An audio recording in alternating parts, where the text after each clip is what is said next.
ကဲပထမဆုံးမေးခွန်းလေးကိုစလိုက်အောင်နံပါတ်1မေးခွန်းကတော့ကဘာပေါ်မှာ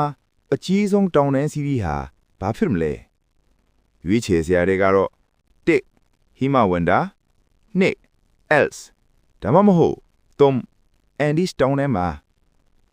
အဖြေမှန်ကတော့1ဟီမဝန္တာတောင်တန်းပဲဖြစ်ပါတယ်နောက်ထပ်နံပါတ်2မေးခွန်းကတော့လူခန္ဓာကိုယ်ထဲမှာအောက်ဆီဂျင်ကိုသယ်ဆောင်ပေးတဲ့အစိတ်အပိုင်းဟာဘယ်ဟာလဲရွေးချယ်စရာတွေကတော့1သွေးနီးဆယ်2အဆုပ်3အသေးပါ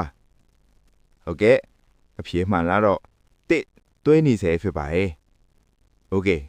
အခုနံပါတ်3ကိုတွားရအောင်ကဘာပေါ်မှာအကြီးဆုံးကုန်းမြေတိုက်ကြီးကဘယ်တိုက်လဲရွေးချယ်စရာတွေကတော့1အာရှ2အာဖရိက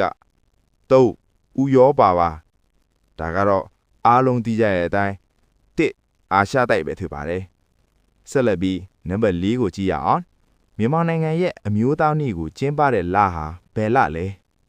ရွေးချယ်စရာတွေကတော့1ဇန်နဝါရီ2နိုဝင်ဘာ